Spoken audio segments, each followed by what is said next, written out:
High, আমি আরেকটা রান্না নিয়ে এসেছি, পনির টিক্কা।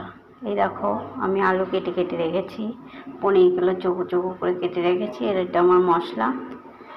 এখানে আছে আদা, জিরে আর শুকনো লঙ্কা বাটা, কাশ্মীরের লঙ্কার গুঁড়ো, শুকনো লঙ্কার গুঁড়ো। আর এই মশলাটা হচ্ছে গরম মশলা ভাজা করে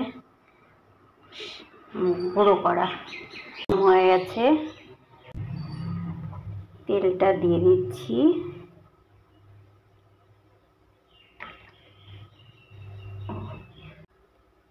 পনিরটাকে একটু ভাজা করে নেব। এখানে কাশ্মীরের লঙ্কার গুঁড়ো দিয়ে মাখিয়ে ভাজা করে নিচ্ছি।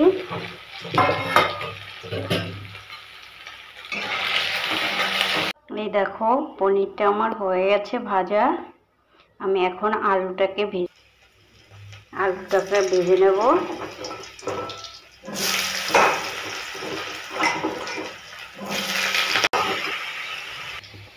এই দেখো, আলুটা আমার ভাজা ভাজা হয়ে গেছে। আমি এখন একটু শুকনো লঙ্কার গুঁড়ো দিয়ে দেবো। লঙ্কার গুঁড়ো দিয়ে দিচ্ছি। এটা ভাজা ভাজা হয়ে গেছে, এখন নামিয়ে নেব। এটাই আর একটু তেল দিয়ে দেব।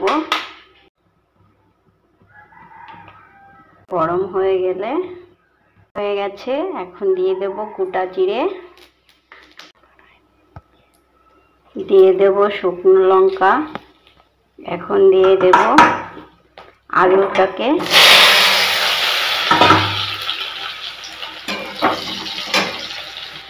এবার দিয়ে দেব মশলাটা,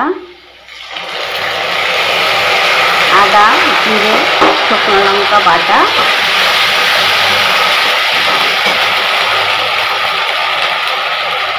এবার দিয়ে দেব কাশ্মীরি লঙ্কা,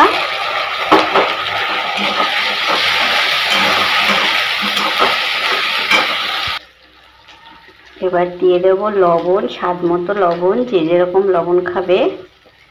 দিয়ে দেবো একটু হলুদ।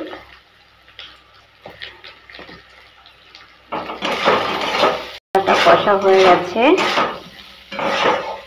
দিয়ে দেবো পনিরগুলো।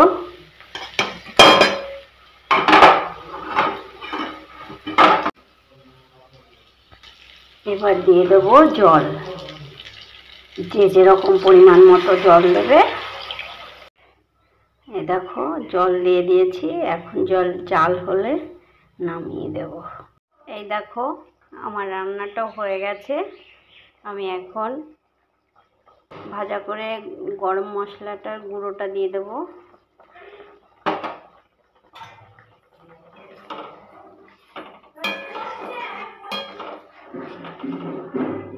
হয়ে গেছে, আমি এখন নামিয়ে। এই দেখো, আমাদের হয়ে গেছে পনির টিক্কা। আমরা এখন এটা খাবো। ওইটুকু।